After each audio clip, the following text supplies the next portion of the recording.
Hello, everyone. Welcome to week 3 of the News Algorithms MOOC. We've got a great guest speaker with us this week. Tamar Charney is the Managing Director for Personalization and Curation at National Public Radio, better known as NPR, perhaps. This week, we're talking about algorithmic curation, and Tamar has some experience working with that in a news environment, in particular in the context of the NPR One app. Which ties together some algorithmic recommendation techniques with some very careful editorial thinking. So Tamar, hello and welcome. Thrilled to have you with us today. Thank you for taking the time to share your knowledge with this MOOC. My pleasure. So maybe you could kind of kick things off a little bit for us by giving us an idea of exactly what it is you do in your role as Director for Personalization and Curation. It strikes me as kind of a new role, certainly a new job title, one that I haven't come across before. What does that entail? Great. Well, in some ways, we made up the job title, quite frankly.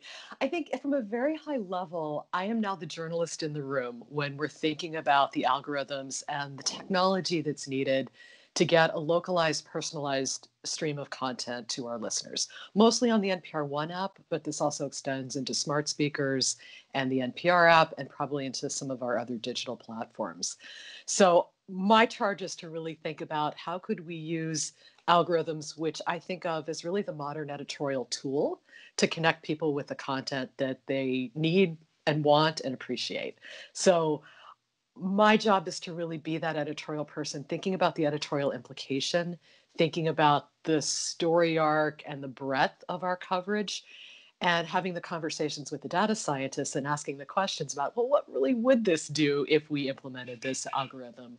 Or are there ways we could do this that might enable us to better connect people with the content they're going to value? That's great. So could you go a little bit further and sort of tell us more about how the algorithmic curation and personalization works in the NPR One app? Perhaps the students in the MOOC haven't used it, but maybe you can kind of give us a little bit of background about how it works, what it does, and what kind of information it provides. Sure. So NPR One, and the real shorthand to understand it, as much as I wish we had a better explanation of it, is it's almost like Pandora for news. So it's a way of getting individual news stories that are localized and to some degree personalized based on your interests. So when you go to the app or you encounter an NPR One experience, on your car dashboard or on a television set, you basically hit play and it starts a continuous stream of content. And the algorithm is basically going through all of the content it has available and fitting various pieces of content into various almost buckets that we've set up based on various criteria that we, the curation and personalization editorial team, have set up. So it starts by playing you a national newscast, and then it goes and finds your local newscast from your local NPR member station. And then it's assembling a mix of news stories from NPR, from your local member station, podcasts from NPR, podcasts from your local member station, and even podcasts from third-party podcast providers that the algorithm has learned that you like.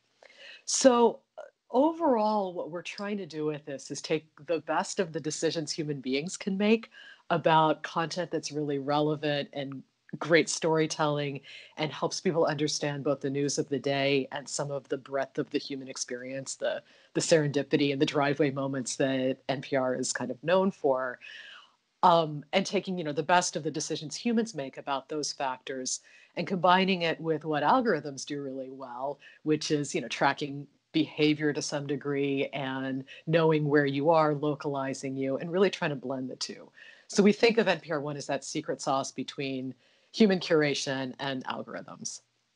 So can you tell us a little bit more about the sort of the human editorial work that's involved in sort of keeping this algorithm humming along? What does that work look like, and how does that work blend into what the algorithm is doing?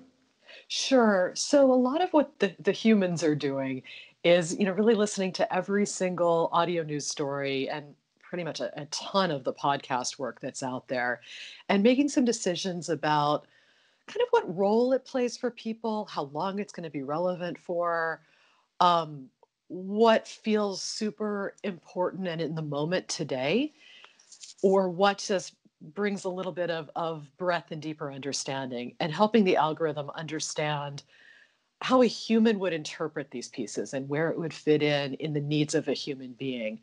I think sometimes, I look at other platforms where an algorithm is very heavily used, and you'll see something pulled that's clearly incredibly popular, and lots of people have engaged with it, but in a very fast rolling news cycle, it sometimes is actually out of date and not the most up to date information.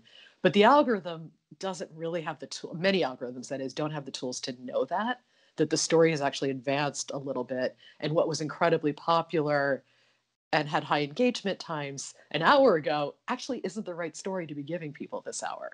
So Mm. my team is really monitoring that, because at this point in time, that's something that humans do really well and really efficiently. Mhm. Um, Now, in terms of, how this algorithm thinks and that people are feeding into it, can you tell us a little bit about how things like the diversity of content or the mix of content maybe get reflected in the curation algorithm that NPR one embodies? Sure. I mean, I think the way to think about it is one of the main jobs of the algorithm is actually the whole localization piece, to make sure that you're not just getting a feed of national content, that you're getting content that speaks to the community that you are in geographically, but also starts to speak a little bit to the communities you identify with. And through that, the way it's doing that is learning what podcasts you like, regardless of whether you actively follow or subscribe to it. So the humans will place great podcasts with a fairly large breadth into the flow of content, and see how you respond to it. And if you respond well to it, and you clearly had a good positive experience with it, the algorithm's going to serve it to you again. If it was something that didn't really work out for you, we'll probably stop feeding it to you. We also use the algorithm to offer other perspectives to you. So the algorithm can learn, like, oh, this person is listening to a whole lot of partisan podcasts. Let's give them a chance, in case it was really inadvertent, to hear a podcast from a different political point of view. That's something that's just offered. Some people choose to accept us on it. Some people don't, but that's something the algorithm has been put what would be the right verb there, asked to do or employed to do. Mm-hmm. Mm-hmm. um, so it's really trying to figure out, how do we use the algorithm in an editorially responsible way to get you the news of the day, and the curators are often determining what are those important news stories, and then how can it be used to support certain interests that, honestly, if you filter bubble yourself on, that's okay. If you like country music and I like jazz, I don't think there's any harm in me not getting your country music and you not getting my jazz music. Mm-hmm. There's no reason we can't support that interest. Same with books. If I like reading literary fiction and you're really into true crime, we're probably not going to read each other's books. That's a great use of an algorithm to get really granular in personalization. Um, Maybe you don't like music interviews at all. Maybe you don't need to get them at all. And I think those are places where we use the algorithm to be pretty aggressive. There are other types of content where the algorithm doesn't do anything. It's all up to the curators. The lead Mm-hmm. stories of the day, that is solely determined by the curators, because we think that's where your skip button is the appropriate tool. If you don't want to hear what's happening today in, Syria, or with the government shutdown, you can hit skip. That's fine. But we're going to offer it to you anyway, because we think it's the news of the day, and we are a news app, and we want to make sure you're getting the important news. So, what are the sorts of topics where you are sort of like directly addressing this idea of filter bubbles and trying to combat that? I mean, it's mostly in the podcast space, the Okay. partisan political podcast. I probably can't go into a lot more detail on that. Okay. Okay. I wonder if you could maybe talk a little bit about, what is the curation algorithm trying to optimize for? Is it trying to get people to spend more time with the app overall, or just listen longer to certain pieces, or listen to a greater diversity of pieces? Like, what are the metrics that you're tracking, and what are you trying to optimize in this algorithmic curation? Sure. We've really been aggressive about engagement. I mean, we're really trying to create a really sticky experience. For a number of reasons. One, we want people to really like it. And if you really like it, you tend to stick around for a long time. And we know that higher levels of engagement translates into people becoming supporters of their local public radio station, which is a big part of the funding model. Mm-hmm. So that's, how we use it in service of some of our monetization goals. But I think from an editorial perspective, the more people are staying with us, I think is saying we're doing a good job both as curators and as the group that's employing the editorial algorithm in creating experience that is giving you the news you need and the fun and serendipity that makes you want to keep listening. So we felt that that's a pretty good metric to be driving at. And so far, we think it's been pretty successful. So we haven't felt a need to really be using it to try to create a different result. Okay. Um, so, you've been building these systems at NPR for at least a couple of years now. I wonder if you have any advice for other news organizations or other people who might be thinking about creating their own algorithmic curation apps or widgets or newsletters or personalized homepages, all these kinds of algorithmic curation possibilities out there. Do you have any sort of, I don't know, broad advice for do's and don'ts or places where you could go wrong, things like that? Yeah, I mean, I, I think it becomes really fundamental to know really clearly who you are and what you do for people, and to have that as the starting place for how you use an algorithm. What is the job you're doing for people? Not to get all Clay Christensen on you, but really, what are you trying to get this algorithm to do? Because they are the modern editorial tools, and you're trying to use the algorithm to support what it is you're trying to do for people. Call it your mission, call it your purpose, but to really understand what you're trying to get it to accomplish beyond just increasing page views or increasing engagement. I think that's really easy to hit, a key performance indicator metric. I think it's a lot harder to really deep in your bones know why you're doing it and really understand what your editorial guardrails are. And I think organizations not being clear on some of those fundamentals about who you are and what you're trying to accomplish is really how we end up in these situations of filter bubbles where we're just driving at the bottom line or a certain number of people instead of thinking really deeply and hard about how we want the algorithm to improve people's experiences or further our mission as journalists and journalistic organizations. And in some ways, this is my job in the room as the journalist in these conversations, is to really Mm-hmm. ask these tough questions about what is it that we're trying to accomplish. Journalism is there in service of our democracy. And I think the algorithms need to work in service of that as well. And I Mm-hmm. think we sometimes forget that piece of it in the midst of, oh my gosh, we can optimize for this, that, and the other thing. Well, why? And how is that helping people? And how is that helping people understand our political system and our communities and what's happening, down the street and in our schools? And I Mm-hmm. think if we're really clear about that, we may be able to use them more for good and people aren't tearing their hair out about, I don't want personalization, I want the news. Well, Mm-hmm. if the personalization is helping you get the news in a more efficient and effective manner and helping you better understand the things that are important to you, you might feel better about them or differently about them. So, one of the sort of, I guess, more pragmatic elements to implementing these kinds of ideas is, coming from an editorial background, is how do you work with a data scientist or, someone who's doing the machine learning and actually building the technology? Do you have any thoughts for how to make that kind of collaboration fruitful? Yeah, that's a great question. I mean, I think it's tricky because there's almost two opposing forces. On one hand, we're down this road of data scientists because this, scientists and machine learning because it's really complicated. Um, but from the editorial perspective, we want this level of transparency and we want to understand what it's doing and why people are getting what they're getting and how this may be inadvertently skewing what we're trying to accomplish editorially. So we need to understand what the algorithm is doing, but it's incredibly complicated math that almost human beings can't understand.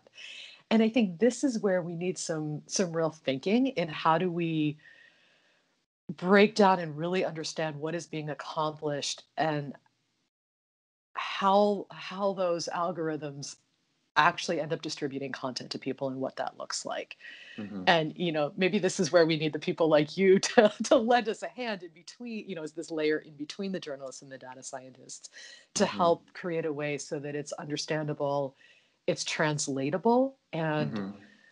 the the two parties that need to be involved in making it successful can both talk to each other, understand each other's priorities, and understand what's being accomplished with it. Have you found yourself having to learn some of the data science jargon to communicate, or is this kind of more of a back and forth?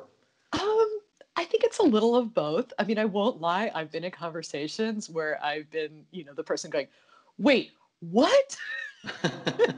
I totally don't understand that. But I've also seen, the data scientists in some conversations look at me and go, well, that's just, editorial fancy language. I'm like, no, it's really important.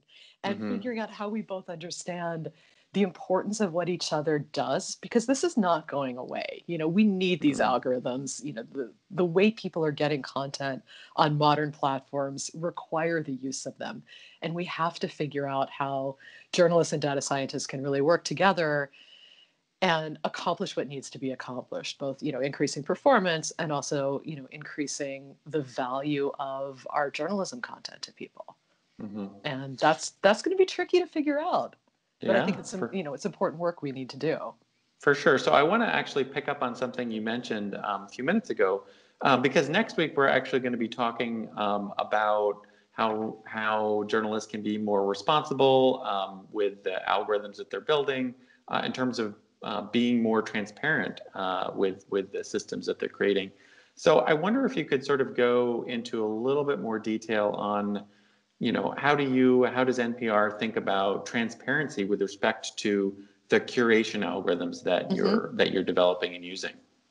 I mean, quite honestly, oh gosh, it was probably 2 years ago. I mean, I wrote a post for the npr.org site explaining what we're trying to do with the algorithm and how we use it so that people understood, if you're using NPR1, you are going to get the day's news and you are going to get serendipity and you're not going to just get a very narrow slice of the news. So I wanted to be really open about that, and really pull back the curtain a bit so that even if we didn't go into the nitty gritty about exactly how, people understood what our philosophy was toward using it, and to reassure people that this hasn't just been left to the technologists and the data scientists, no offense, um, but that there were journalists in the conversation actively looking at what is being placed into the system. And I probably also should have mentioned this, evaluating what's coming back out. I mean, all Hmm. of the curators have multiple accounts that we use to listen to NPR One to see what various people might be getting back, based on what other things they've heard and what's in the news that morning, just to make sure that we feel good about what's coming back out from that algorithm for people.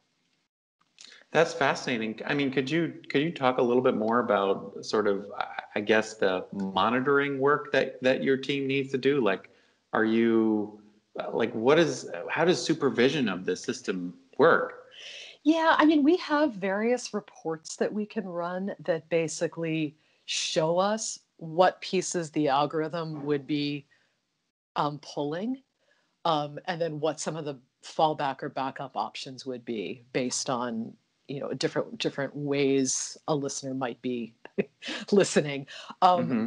I think I have, oh gosh, maybe 12 email accounts I use to listen under, and the Oh, members of my wow. team also have multiple accounts. It's not to say we listen to all 12 of them or multiples in any given day, but we're Hmm. often rotating between accounts just to see what else might be popping up. Because everybody listens to different things and the system knows what you heard yesterday or 2 hours ago, and you might get a different ordering of pieces. And sometimes ordering of pieces can feel differently. When you're producing a Hmm. radio show, you think very hard about the sequencing. What you can't control when you're programming a radio show is when people tune in and out. It's Hmm. almost the absolute inverse with NPR One. We know when people come in, we can't always control exactly what sequence they hear things in. Hmm. We or what they did, in their last listening session, this current listening session could be a little bit different. So, in either instance, you have some loss of control of the experience. It's just a different type of loss of control. That's really fascinating. So, what's next for NPR in terms of this whole area of personalization and algorithmic curation? Yeah, I mean, I think it's thinking about what other platforms it makes sense on.